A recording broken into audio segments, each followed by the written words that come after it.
Hi, everybody. Welcome to ARE Live. I'm Mark Tier, the founder of Black Spectacles, and today we're going to be speaking with some recently licensed architects, folks who recently passed their exams, and we're going to kind of get into what their secrets were for passing, the tricks that they kind of use. So this should be a really good one. We do this almost every quarter, so I'm excited. You guys are going to probably learn a lot. Before we get started, though, if you'd like to attend our next ARE Live broadcast, we're continuing our series of the three exams that are a part of the ARE 4 side of what we call the 5 exam plan. So you guys probably know that ARE 4 is expiring on June 30th of 2018, so about 7 months from now or so, maybe a little bit more. And NCARB has come up with what they call sort of a 5 exam series that you can take, where you can take 3 exams in ARE 4 and then 2 in ARE 5, and then you can be done. So it's actually the least amount of exams that you can take to get licensed. And so what we've done over the last few months is we've gone through CDNS and site planning, which are the other 2. The third one is programming, planning, and practice. So we're going to do a mock exam review on that. We're going to do it with Mike Newman. If you'd like, before we even get started right here, you can go straight to our website. If you go to blackspectacles.com/podcast, you can go ahead and register for that right now. So you're in the queue, and make sure that you'll be notified of that when we do that. It's going to be in early December. And just like what we normally do, you'll have a chance to ask questions to the group and to Mike and so forth. Also, before we get started, just a heads up, we're working on, as you guys probably know, we recently launched practice exams for ARE 5.0, which we're super excited about. Those are designed to sort of, as closely as possible, replicate the experience of taking the real exam. It really looks like the real thing. And in addition to that, on November 22nd, so in about 2 weeks from now, we're going to be launching flashcards. So we have a whole series of questions that are going to go along with that. It'll be an online flashcard tool. You can review any of our questions. You can create your own questions, the whole bit. So that comes out November 22nd, which is the Wednesday before Thanksgiving. So keep your eyes peeled for that. As we normally do, today we'll have a special discount on Black Spectacles individual membership, so make sure you keep your eyes open for that. And as we normally do, we'll be taking questions using the GoToWebinar question box, which is good to see many of you guys already using, as well as on Twitter using the ARE Live podcast hashtag. I'm really excited. We have a really awesome group here. We have 4 recently licensed architects from all over the country who are going to tell us a little bit about their approach. So let me introduce them for you. The first person we have is Ivan Ogaro, who's a designer at Merge in Boston. So welcome, Ivan. I'm pausing. You can say hi, Ivan. Hey, thanks. Hey, Didn't know if to chime in or not. Yeah, you guys are all welcome too. We also have Stephanie Morales, who's an architect at DLR Group in Denver. How are you, Stephanie? I'm good. How are you? Doing good. We also have Ann Phillips, designer at Quinn Evans Architects in Detroit. Hi, Ann. Hello. And lastly, but not least, we have Jason Golub, who is an associate principal at Antunovich and Associates here in Chicago. Jason, how are you? Good. Hello, Awesome. Everyone. Yeah. So as I said, we have a really great panel here for you. I'm going to jump right in and get started here. Maybe we'll start with you, Stephanie. Let's talk a little bit about your exam timing schedule. How did you go about scheduling the exams and buying the exams? Yeah, so I took all of my exams in ARE 4.0. So I think the hardest part is to schedule that first exam.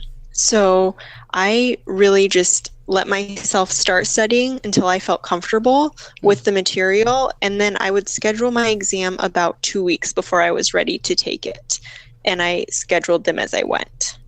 Okay, so you sort of studied first, and then you scheduled them. All right, good. Anne, how about you?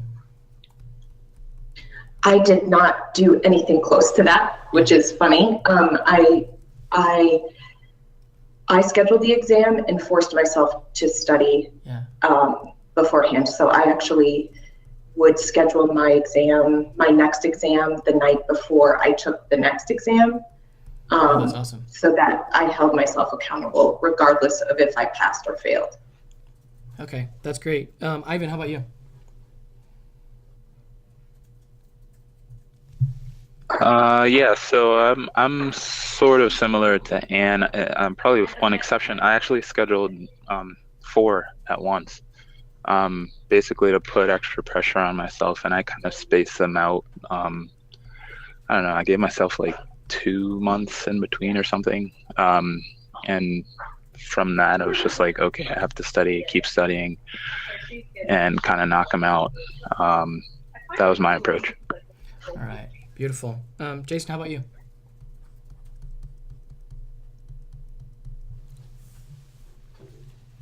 Jason, I've got you muted. How about you?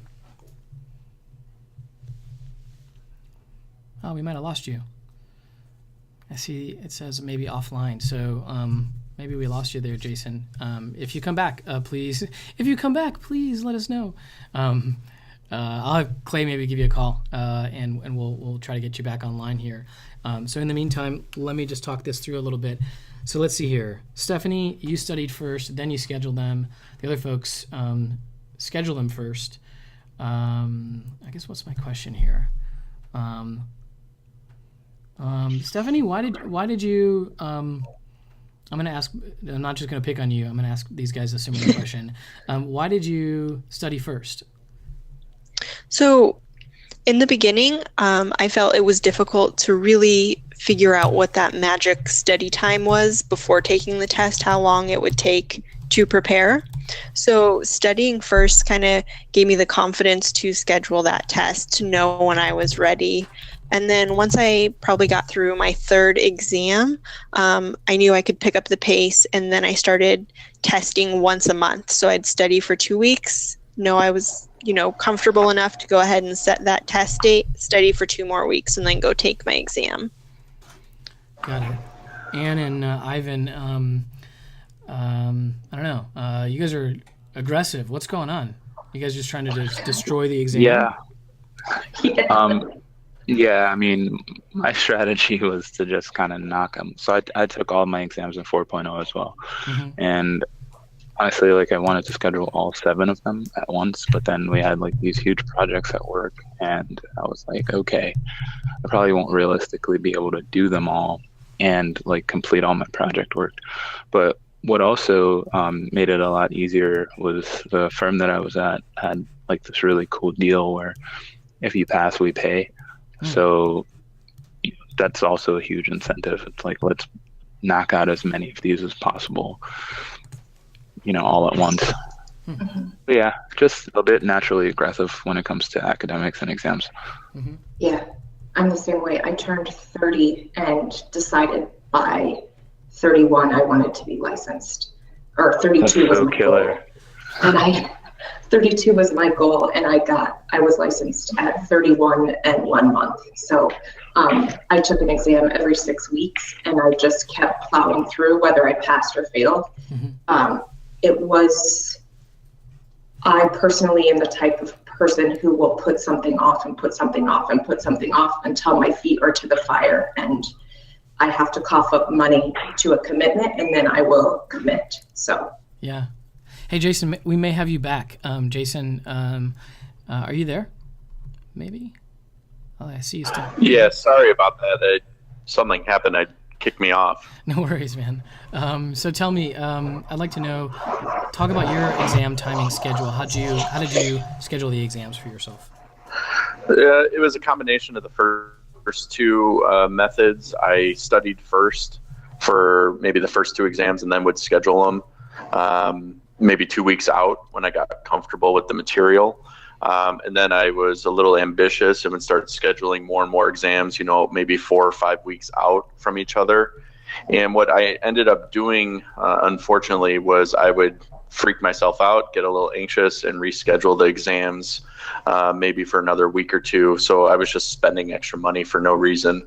So I wouldn't suggest doing that. Got it. That's great advice. All right, cool. So I think here, for me, this is sort of the takeaway. If you're listening to this, these stories, these 4 different stories, I think what's kind of cool is you have the entire gamut, right, of people kind of, proceeding carefully, studying first, and then scheduling, and then sometimes even rescheduling. And then you have folks who are scheduling all of them at once. So I feel like if, the takeaway here is all 4 of these folks passed. And so if you're thinking about, gee, I could never schedule all of them first, or I would never study for them first. I think the idea is that, a lot of different ways can work. Stephanie and Jason, maybe Jason first. Just remind me, what version of the exam did you take? You probably took ARI 4, I think, right?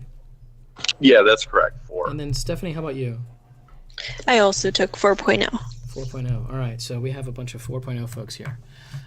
So that's good for everyone else to know as we move along here.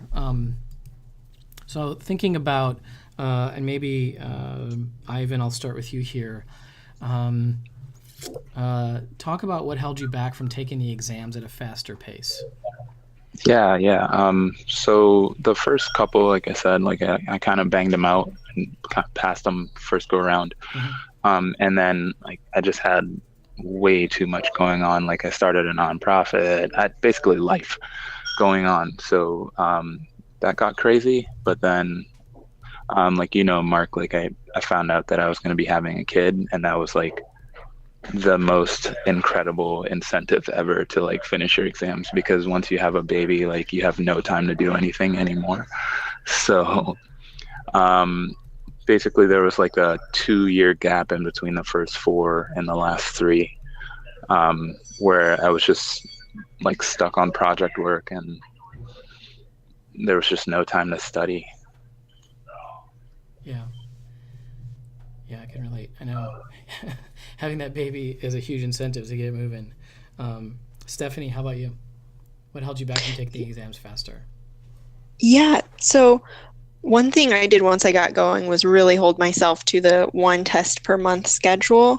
But I would say in the beginning it was a little bit difficult. I started my exams in September and took the first one in October, and then shortly after October comes all the holidays. So for me it was a struggle between family time and study time and traveling to see family. So that was probably the biggest glitch for me, was starting so near the holidays.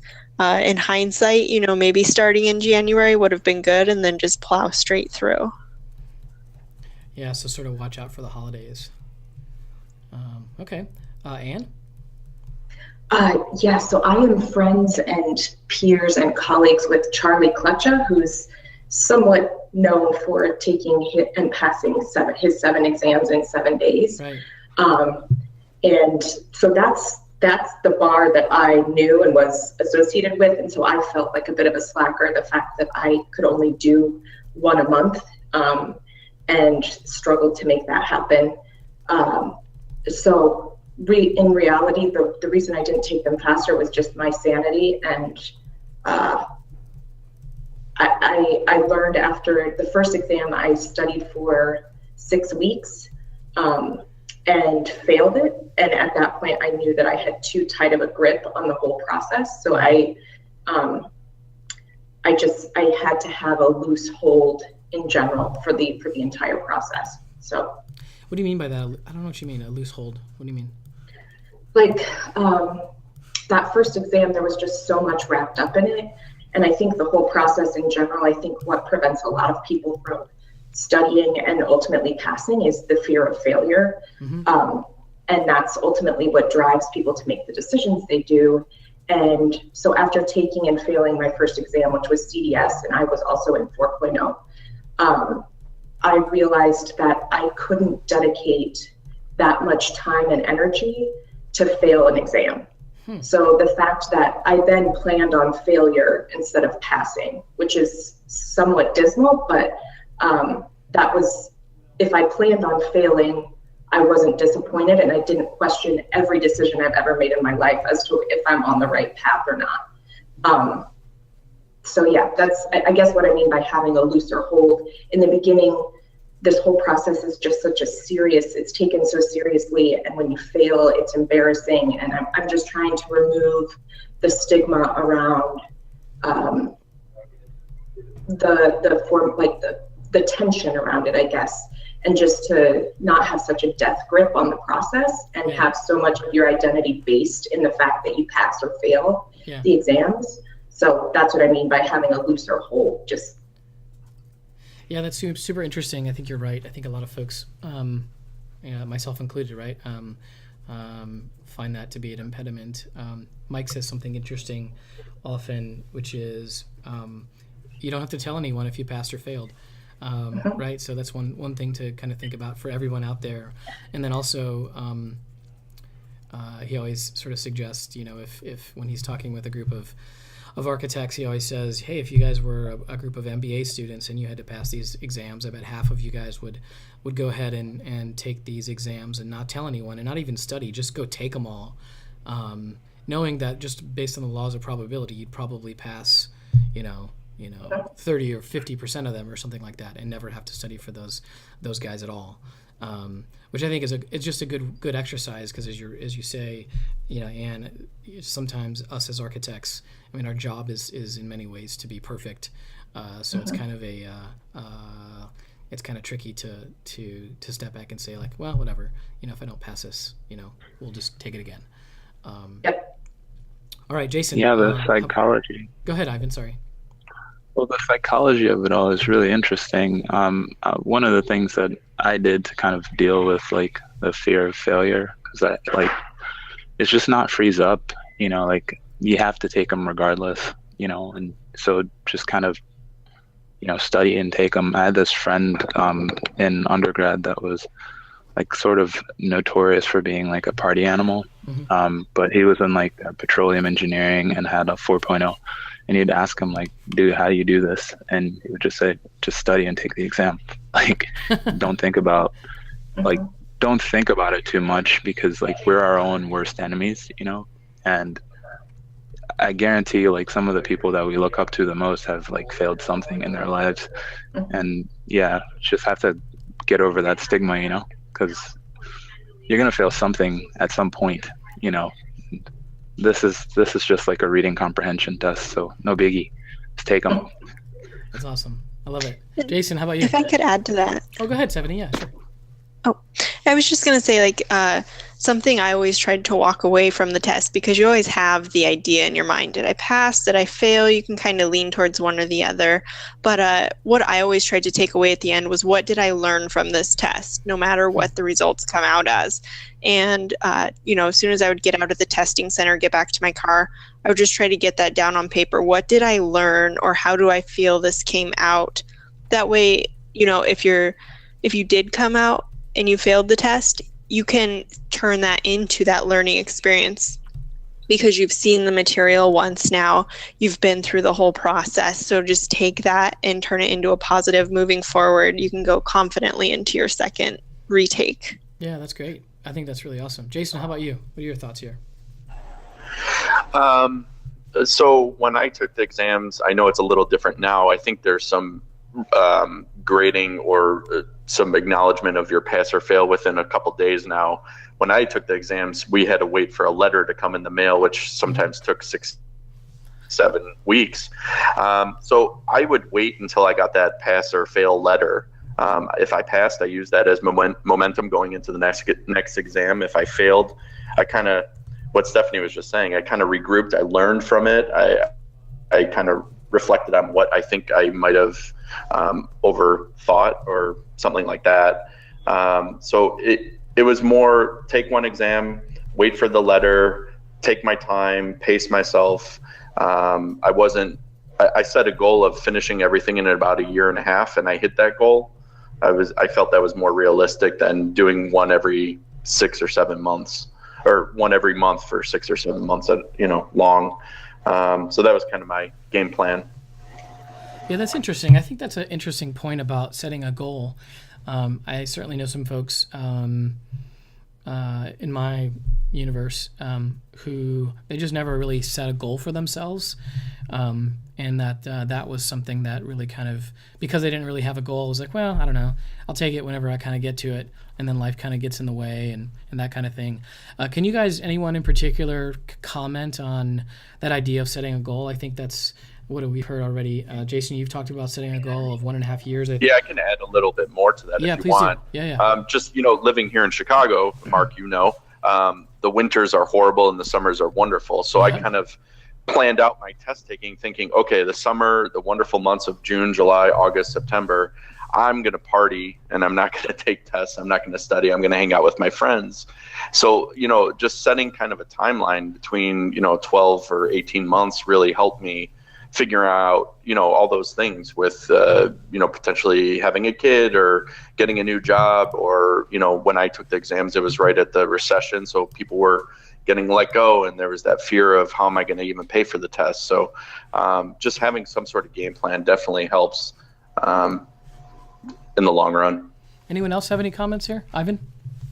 Yeah, my game plan started a long time ago. Like when I was like 9 years old, I was like, I'm going to be an architect by the time I'm 35. And so, when you start to see 35 like bend in the corner, you're like, oh, okay, I need to take these exams. Yeah. It's kind of similar to what Ann said. Like she said, she wanted to do it before 31. I mean, Father Time will get you going. So. Mm-hmm. All right, good deal. Well, unless anyone has anything else to comment there, I'm going to move on to the next question here. So it sounds like all of you have taken ARE 4.0. Certainly many of you listening in will, have to have a showdown with the vignettes. There's a question about the software, learning the software, figuring out how to, navigate all the rules and regulations and data points you have to kind of consider. Stephanie, maybe I'll start with you here. How did you handle, what was your approach to managing all that information and making sure you kind of got it right? And how did you also handle the sort of the software? Yeah, I would say the biggest thing for vignettes is just practice. The software itself is, outdated in its own way. And so just, the fact that when you move your mouse, it's not necessarily going to follow at the same speed, so you're not drawing what you always think you are. So if you can sort of learn the glitches of the system, that's number one. And then I would say it's on top of the practice, it's good to watch the videos that NCARB puts out, and they help explain, what is a fatal error versus what small errors can you add up and you'll still pass the vignette. So really understanding what NCARB is looking for. That way, when you start to go through, if you're running low on time, it's like, oh, if I don't put this light in or this return air vent in, I'm still going to be okay as long as I finish everything else on time. Or if it's like, I have got to focus on this, I have 5 minutes left, and I know if I don't finish a certain aspect, I'm not going to pass the vignette. So knowing where you stand based on the information that NCARB is providing. Mm-hmm. Okay. Jason, how about you? So when I took the exams, I failed 3 of them, and those 3 were all due to the vignettes. So the vignettes were my worst enemy, so to speak. Mm-hmm. One suggestion I would say is take your time. You got to breathe and just take your time. I always made a checklist of 10 or 15 items that were the key points in each NCARB tutorial for the vignettes, whether it was the stairs or the roof plan or whatever, making sure the roof drains were in. Things like that, just like key, a handful or so of key components that I needed to make sure, like Stephanie said, that were in that weren't fatal errors. And that really helped guide me through the process. Okay. Ann, how about you? I'm in the same boat as Jason with this. I failed 3 exams and they were all because of the vignette. And I still, till I passed my last exam in April, the vignettes where I never felt good about. I never learned how to learn the program. It really was just holding my breath and hoping I did it okay. For me, it was over analyzing, and the fact that the program is I looked it up at some point, the program was designed in 1994. Just a fun little factoid for everybody out there. But my level of detail and what we're all used to using in the real world is not at all applicable to this software. And that was a really hard shift for my brain to make, and one that ultimately I got better at it just because of practice, but it's still, the vignettes were still the thing that made me sweat, literally sweat in the test center. And yeah, for me, it was just, I overanalyzed, and I couldn't make my brain undo the level of perfection that is available to us today. All right, so remember, it's not the real world, and make sure you bring a sweatband. Is that? Yeah, exactly. Those are my ideas here. All right, good. Hey, Ivan, what about you? Yeah, I'm on the complete opposite end of the spectrum here. I mean, I did fail one exam, and it was because of the vignette, and I can explain what that was. That was basically performance anxiety. I got to the end, and it was exam number 7, and I was like, oh my God, 1 hour left, and I'm going to be licensed. And I choked. But for me, the vignettes, I mean, I'm going to sound bad here, but I think they're designed for you to pass them. Like, it takes away, you don't have to know any technology, you don't have to know anything special, and they give you all the instructions. So if you just, like, reading comprehension, read the instructions and be super anal about what they asked you for, and just write down like a checklist of what they asked you for, you can probably finish all the vignettes in probably half the time that they ask you to do it in, and then spend the rest of the time basically going through like an auditor or an accountant would, and check every line of the instructions against what you've drawn. Like, don't freak out. Don't try to never try to start over, right? And like, it's not the real world. Don't try to design. So for example, like in schematic design, don't try to design it. Just follow the rules. Likewise, in structures, you have like your rules of thumb for like all your spans and everything. Just follow the rules, and it's also about ritual. So I think Stephanie mentioned like practicing. Download the software and practice. You're not solving the vignette, you're practicing a set of steps that you're going to execute, because the question is going to change on the exam. But what you're really trying to get into is the ritual of, okay, I'm going to draw my beams first, and then I'm going to draw my columns to make sure the beams go down, and then I'm going to draw the joists on top of that, and then I'm going to draw the decking, and then I'm going to follow the instructions and make sure I haven't put any columns in any rooms that say they shouldn't have columns in them. But it's a ritual. So by the time you're sitting there and you have an hour to do it, your body and your mind are so like in tune with what you need to do to pass the exam. It's second nature. And Ivan, I'd like to add on to how you said you really are just following the instructions. A huge part of that is it's not going to look pretty. It's not meant to look pretty, and no one else is going to see what you put together, because if you try to think about it in the design mindset of like, oh, this tree should never go here, why would I put these rooms in this configuration? That's you really have to overcome that designer mindset and just follow those instructions. Yeah, I think that's all really good advice. Ugly design is okay, which of course probably makes lots of us uncomfortable. But I like that read the instructions, make a checklist, be like an accountant, be 100% sure you check them all. I think I'm remembering that's kind of how I was thinking about it too. And that idea, it's interesting, create a ritual, create a process for yourself, so that you kind of know what you're going to do. I think that's awesome. And then of course, practice the software. It's now been said many times. So for those of you who don't or aren't aware, as we've said a couple of times now, NCARB offers practice software that you can gain access to through your NCARB account, and it offers basically one practice problem for each of the vignettes. Does that square with everything you guys know? It's just one for each one practice problem for each one, right? That's right. There are some forums that'll let you download extra stuff. You kind of have to know your way around to like put the files in the right spot so that your computer will read it. Like, that's if you download it. NCARB also has like an online version through VPN to some computers that they have somewhere, some sort of server. Okay, cool. Does anyone have anything else to say on the vignettes? I think this is a good one. And I know many of you guys are talking in our question question box here are asking about ARE 5.0. Obviously, this one is specific to 4.0, but as we move along here, these other issues are going to be specific to other parts of the exam. So we promise we won't just be focused on 4.0 stuff here. So let's go to the next one.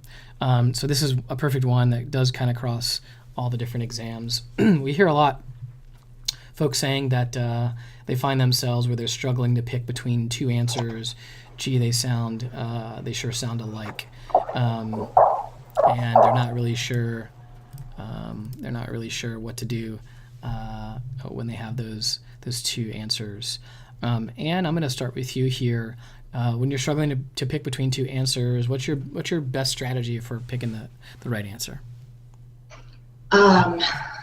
This was the one question in the lineup that I struggled with, oddly enough. I always just go with my gut and answer what is first. I just use my intuition, and then I go back and I would go through the questions through these different rounds, where my first round would be the no-brainers, the second round would be I have, across the spectrum, the last round being I have no idea about any of these, so I'm just going to pick. Mm-hmm. And that was it. I don't have necessarily a strategy or a guide. Okay. Ivan, how about you? My strategy with test taking is to know the rules.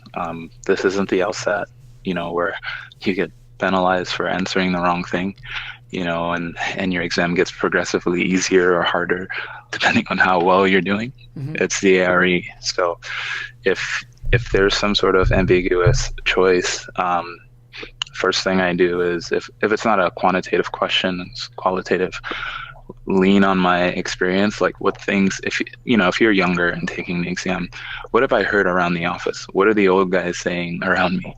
And, usually that'll get you by. And then if all else fails, like never leave it out.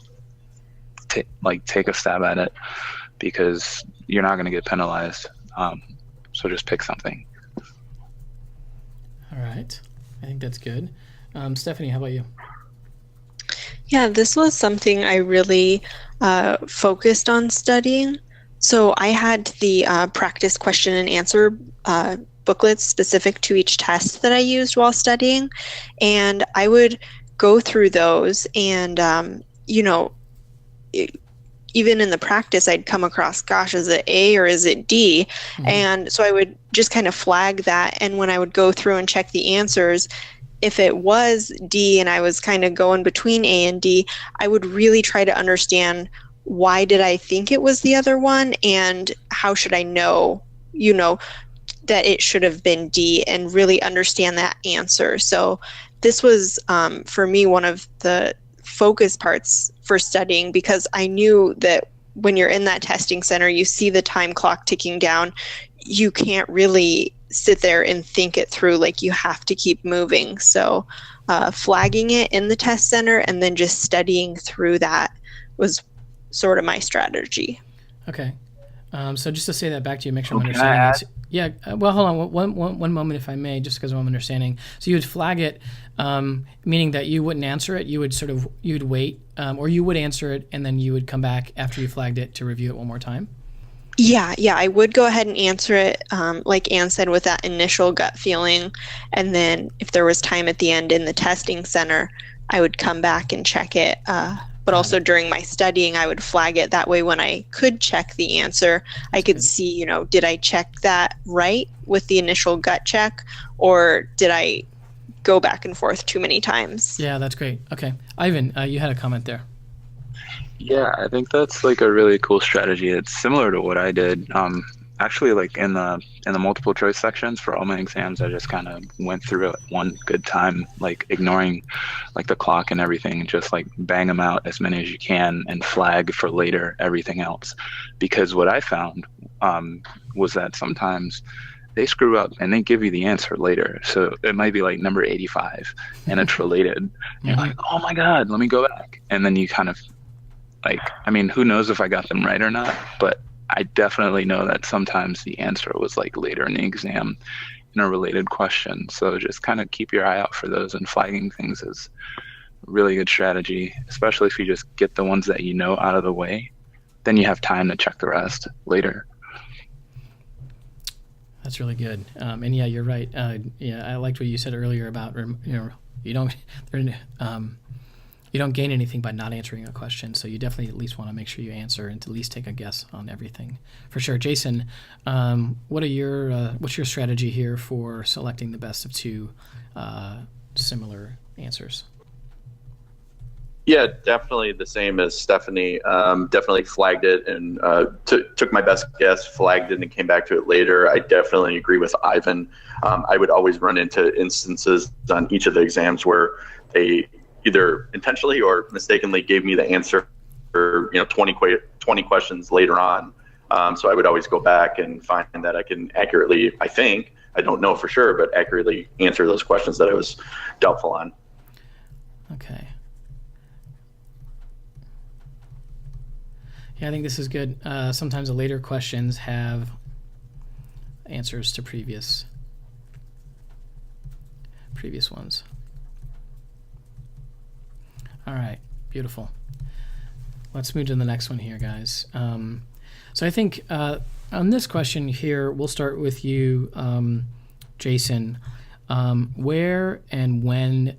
The question I really want to get into is about making time to study. I feel like that's the hardest question here for us architects who are working a ton.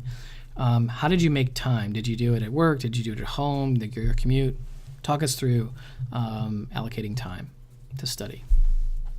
Sure. For the most part, I studied on my commute, so maybe 45 minutes in the morning on the way to work, whether it was on the train or a bus or, in a taxi, whatever it was.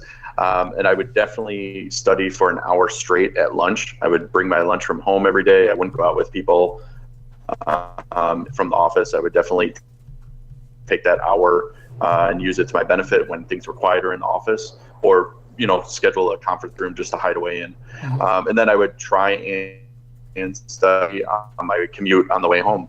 That would give me more time at home to relax, eat dinner, kind of not think about things. So I was trying to get in, an average of 2 to 3 hours a day, which was enough for me. It's funny. And it would also leave a little bit of time on the weekends to not focus on studying. So then you kept your weekends free. All right, that's good. You're making me salivate because I'm remembering the breakfast place where I used to study in the mornings. They had the best sausage sandwich. I would always get it, and they had really good coffee. And now that's all I can think of right now. Ivan, what about you? Yeah, I stuck with my childhood ritual. So for me, like studying, and the most important thing is to know yourself. Like, don't make a study regimen that doesn't fit your personality and your likes. I need peace and quiet to study. I'm not a morning person. I'm a night owl, but ever since I was a kid, like I would wake up at 5:30 in the morning to study. So I did that. I woke up every morning at 5:30 and studied for 2 hours before going to work. So I'd study from 5:30 to 7:30, and then I'd get ready for work, and then I'd leave and go to work. And I basically kept that ritual going. And on the weekends, I would do practice exams. So all day on Saturday, I would basically do a practice exam, or as many. So on the quantitative exams, basically I did as many practice problems as I could, because again, it's just like the repetition will help you solve them without thinking about them. And then once I had like gotten to a certain point where I was passing enough of the questions on the practice exam, I was like, all right, I'm not going to study anymore. I'm just going to take it. Oh, and the day before the exam, well, since we had like time off from work, if you had an exam, I just take that day off and then basically like play video games all day to like relax before going in. Awesome. Anne, how about you? So when I started, I was part of a study group with a firm that wasn't my own. I joined a study group. Our firm here in Detroit the Detroit office was too small to start a study group. So I joined another firm's group, and we all scheduled our first exam at the same time and on the same day, and we studied together. we all failed it. And then we moved on to the next test, which was PPP, and I passed it, everyone else failed it. And so then at that point, I had to diverge from the group because we weren't studying at the same pace any longer. And actually that's ultimately what I ended studying for the majority, was just by myself at home. I would get home every night by 7 or 7:30, and I would read from 7:30 to 10. And then I didn't really do much on weekends until the weekend. I would always schedule my exam on a Monday, and I would just cram, which I know is not everybody's test style, but that's the way that I work. And I would do 2 12-hour days essentially of studying the weekend before my Monday exam. And it was terrible, but it happened and I did it. Yeah, okay. On Mondays. Mm-hmm. Okay, and then you did 2-day cram session. Yep. Before. Okay. Mm-hmm. Beautiful. It's so cool. You guys have, it's awesome. What a great mix here. Stephanie, how about yourself? Yeah, I'd say so. During the week, I definitely used Ivan's method and woke up early, got the studying done while I was fresh before work.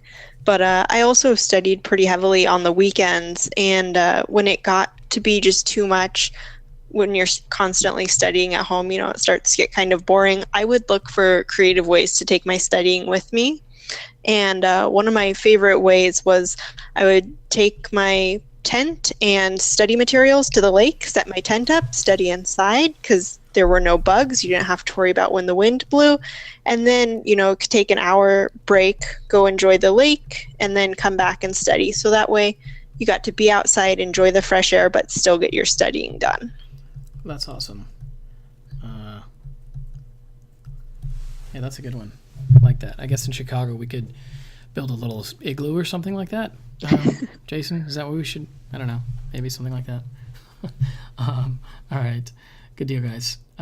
So again, quite a range. And I think that's what's so cool about this session is here are 4 people who passed. They're licensed, and they totally did it in different ways. So again, I think the idea here, right, is a lot of people are looking for the way, like what is the way to do it? And the answer, I think, in a lot of cases is, Ivan, as you said, and others, know yourself and what's the best way for you to do it. And relax about being different than others. If you've got an awesome idea like taking the tent to the lake, go do it.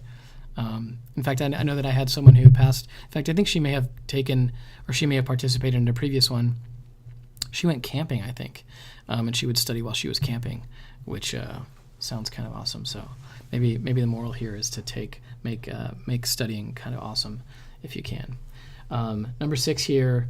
I think what's interesting, I'd like to find out, Ivan, I'm going to go through each one of these. Ivan, how many, we'll do it one at a time, I suppose.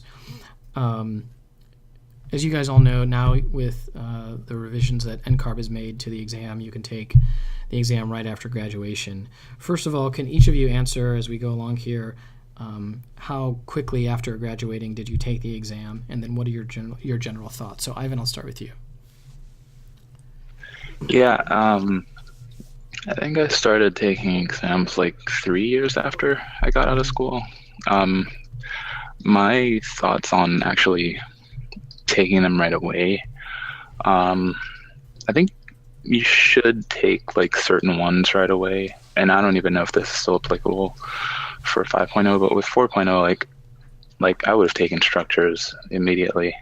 I should have taken it immediately after graduating, like kind of getting back into the swing of things with something like that. If you're not doing it every day, you kind of forget it all, even though you're really good at it in school or whatever, like you will forget it because you don't do it every day. Mm-hmm. But then there are others that, I feel like having that 3-year buffer, in addition to like other internships and everything, like again, like being able to like dig into your mind and say, oh, what did this guy say at the office when we were dealing with this issue about foundations? Like having that experience to lean on is really good. I think what I've seen around me, and there are some people that are exceptions. But what I have seen is that people that give themselves some time to like get exposure to a lot of situations, like don't end up, failing as many, sort of because they have like what they learned from the books, but they also have what they learned from like just being saturated with like knowledge from the people around them. Yeah. Okay. Anne, how about you? So I graduated from graduate school in 2014, and I took my first exam in 2016. So a couple years, but before I was not dedicated or really even, I didn't know if I wanted to get licensed. I still don't know that architecture is what I want to do. And so for me, it was after I graduated that I realized the region that I moved to, and being a female, unfortunately, having your license is just, it's another quill in your hat, or whatever the saying is, another tool in the toolbox. So I said, all right, well, this is the next goal I need to accomplish. And in terms of taking the exam right after graduation, I think it's great. I personally would not have done it, but that's just because, like I said, I'm unlike Ivan. I didn't know that architecture is what I wanted to do since I was 9 years old. So I personally would not have taken it after graduation, but I think for those who are ready and chomping at the bit to do it, I think it's good that it's available. Okay, so maybe the key takeaway here is, in your experience, is to be sure that architecture is really for you before you commit to taking it. Is that a good summary? No, I don't even think it's that, because I don't feel like just because I have my license now, I'm married to this profession. Like it's literally just a set of letters in my mind. I'm not any better or worse of a person out in the world in the way I interact with people, whether I'm licensed or not. So I don't think you need to know whether it's what you want to do. I think it's just a matter of committing to, this is like, I have a goal. I have my ultimate, the goals I want to achieve in my life. And right now architecture is the vehicle to get there. But I'm not convinced that architecture will always be the vehicle, if that makes sense. Okay. So just be clear with yourself about what your motivations truly are. Yeah. Okay. Awesome. Stephanie, how about you? Yeah, so I started taking my exams 4 months after I graduated, actually. Okay.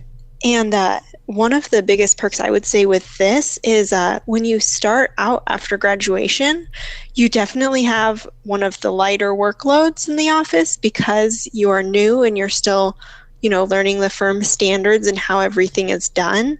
So for me, that was a really great advantage. And all of the projects I was on when we would have upcoming deadlines, they were very understanding. They wanted to know when my tests were. And, you're not expected to be the one staying late working on those deadlines if they know you also have a test coming up.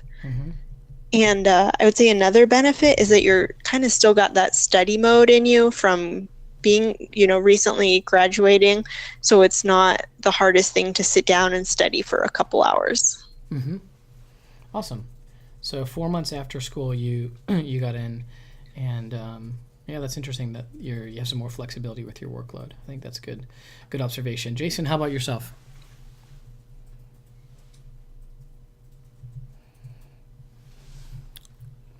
Jason, there you go. Are you good? Are you there? Maybe?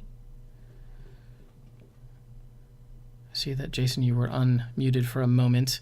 Maybe we'll come back to you on this one here. So Anne,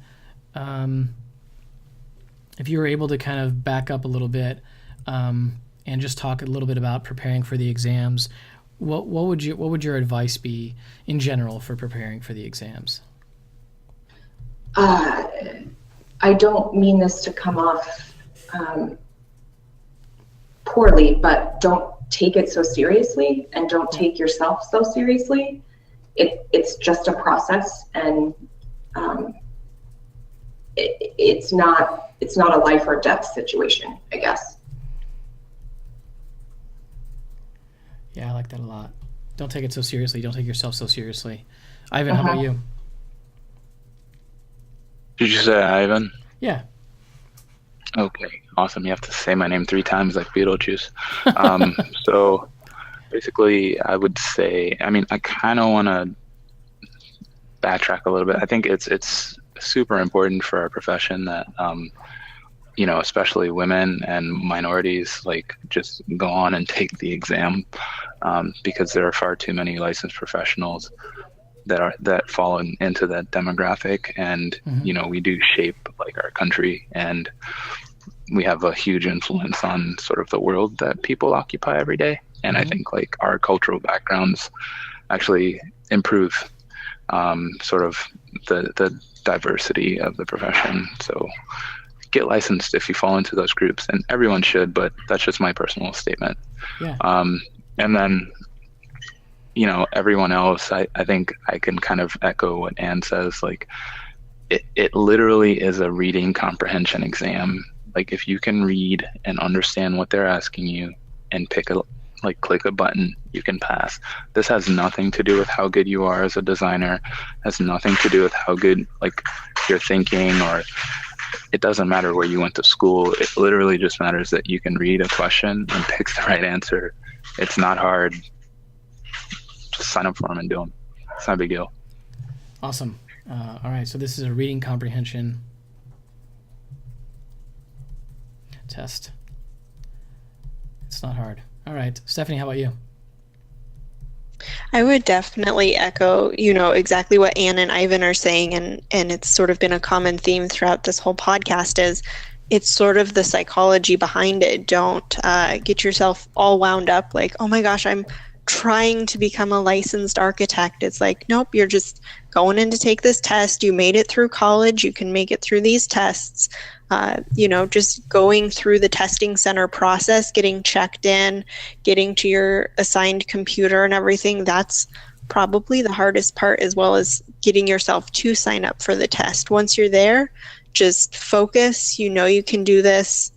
Like I even said, if you can read and click a button, you're going to pass. You just can't let anything else get in your way and get into the mindset that you can't pass it. Awesome. All right, that's really good. And maybe lastly here, you know, we often find that keeping up your morale, sometimes, you know, you fail one, and you kind of get your morale down. Can each of you walk through an experience? I think maybe all of you had one. I know I did.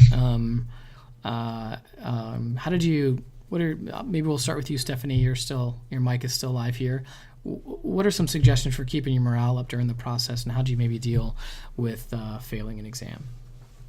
Yeah, I would say just if you can have like your own self-reward system in place, you know, whatever you love to do, make sure you get to reward yourself with that.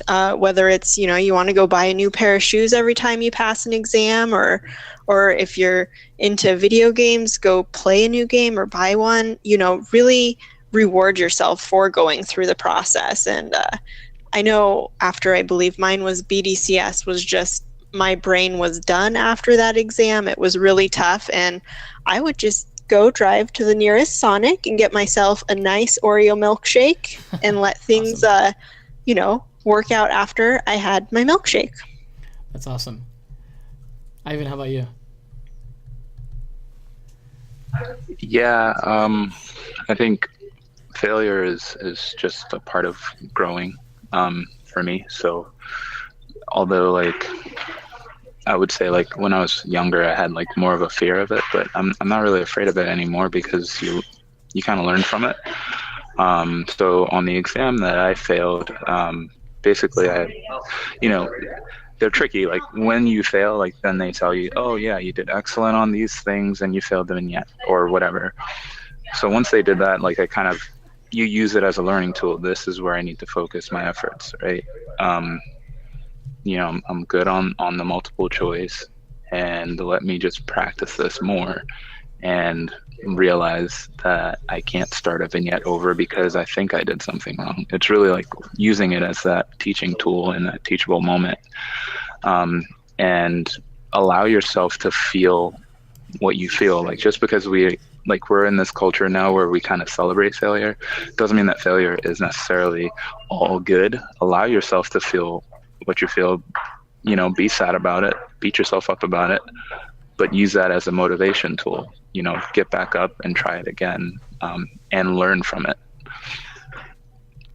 Awesome. So learning tool, I think of the exam as a learning tool. Mike talks about that a lot. The idea that actually probably the best way to study for the exam is to just take it. So if you sort of take that mindset that by going through the experience of taking the exam, maybe you'll pass, and if you don't, well, you just went through the best experience in preparing to pass the exam. So I feel like that's sometimes kind of useful. So that's great, Ivan. Anne, how about you? Yeah, so I was studying and taking my exams long distance. My best friend from graduate school and undergrad, she's in Minneapolis. We started taking our exams at the same time, and she passed every single one. She didn't fail a single one. I failed 3. And every time that she would pass and I would fail, I felt awful. But knowing myself going into the process, I knew that I would let my own thoughts dictate my future. So, for example, I failed CDS. And that was my first one. I knew that if I failed that first one, I would dwell on the fact that this isn't what I'm supposed to be doing. I'm not cut out for this. So I scheduled my next exam the night before I took CDS. So that was ultimately that was my fail-proof system to prevent failure from dictating my future. And it really was just a matter of, I felt terrible for the weekend or the few days after, but then I realized, okay, we have 3 weeks till the next one, so it's time to move on, and there's no dilly-dallying and feeling sorry about it. So that's how I did it. Yeah, that's awesome. I bet that after you did that, it started to take pressure off of you a little bit as you kind of went along, whereas probably in the beginning you're like, oh man, I don't know. I'm going to schedule this exam. I really don't know. But by the time you got to the 3rd or the 4th one, you're like, yeah, whatever. I'm scheduling it. That's what I normally do. Yep, exactly. That's awesome. All right. Really good, guys. Anyone have any other, this is one of my favorite questions, and I know it's not written here, but Stephanie said Oreo milkshake is her favorite kind of reward. Ivan, I'd love to know what your favorite reward was for yourself as you went through the process. Oh man.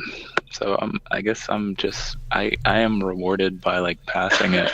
So I didn't treat myself, because that meant if I failed something, I wouldn't treat myself. I'd be punishing myself. So I didn't take that approach at all. Mm-hmm. I rewarded myself for studying. And in the question about studying, that's kind of what I was talking about. Like, I would just sit down and play like FIFA all day and just like win the World Cup 4 times or something. Like, it's just like some mindless activity, which is totally irresponsible. But again, I'm rewarding myself for actually doing the work before the exam, and not necessarily dictating, my reward on whether or not I pass. Yeah, that's interesting. Okay. Anne, how about you? Yeah, I was similar. I didn't celebrate afterwards or after I got the results, but I always, the day of the exam, I would go to a Panera next to the testing center and I would eat a sugar cookie, and it changed every month. But it was very specific. They're iced sugar cookies, which are delicious, and that's the only time I would eat them. And then I would take my exam usually from 10 a.m. to 2 p.m. or something, and I would go home and I would sleep the rest of the day, because napping is one of my favorite things ever. So similar to video games, but I would eat sugar cookies and take naps, and it all happened. But it all happened the day that I studied and took the exam, not after I got my verdict, so to speak. Yeah. Did awesome. anyone else wear the same clothes every exam? Like, No. I had such a ritual. I wore the exact same sweater, jeans, like everything, the exact same. So I knew I was comfortable in that, and I didn't change it. So I would just wear it every time. They knew me at first. Yeah. Ivan, I did the same thing. After I failed my first exam, I happened to pass it the next time, and that became my lucky shirt once I, passed that retake. So it was same shirt every time. Yeah, they're like, "You're the guy in the blue sweater. You're taking the ARE." I was like, "Yep." That's awesome. So I think we need to rename this this episode here: milkshakes, cookies, naps, video games, and lucky shirts, or something like that, and sweatbands. I guess that's another one. Sweatbands, yeah, that's important. Awesome. All right, guys. Well, thank you here. We're a little short on time here, and I think most of the questions that have come through here, we have addressed. And so some really great comments. But yeah, we've actually knocked all of them off the list. So I think what that means is that we're in good shape right now. And I just want to say thank you to Ivan, Stephanie, Jason, and Anne. I really appreciate you guys sharing your stories and your thoughts. Congratulations, of course, on getting licensed. And of course, I want to thank everybody for tuning in today. If you'd like to attend our next ARE live broadcast, where we're going to have a discussion about ARE 4.0 programming, planning, and practice, and we'll do that through a mock exam. You can go to blackspectacles.com/podcast to register. And just like today's episode, you'll have a chance to ask questions and share your thoughts with Mike and myself for live feedback during the broadcast. For those of you who are ready to start preparing for the ARE right now, and if you're already an AIA member, you can use the coupon code NAH110717YT to get a 15% discount for the entire duration of your ARE exam prep membership. And then finally, tomorrow we'll send all of you guys an email follow-up about today's live broadcast. So please let us know what you think and share any suggestions that you may have. We totally read everything that you guys write, and we use them to tune our next episodes. So thanks for tuning in.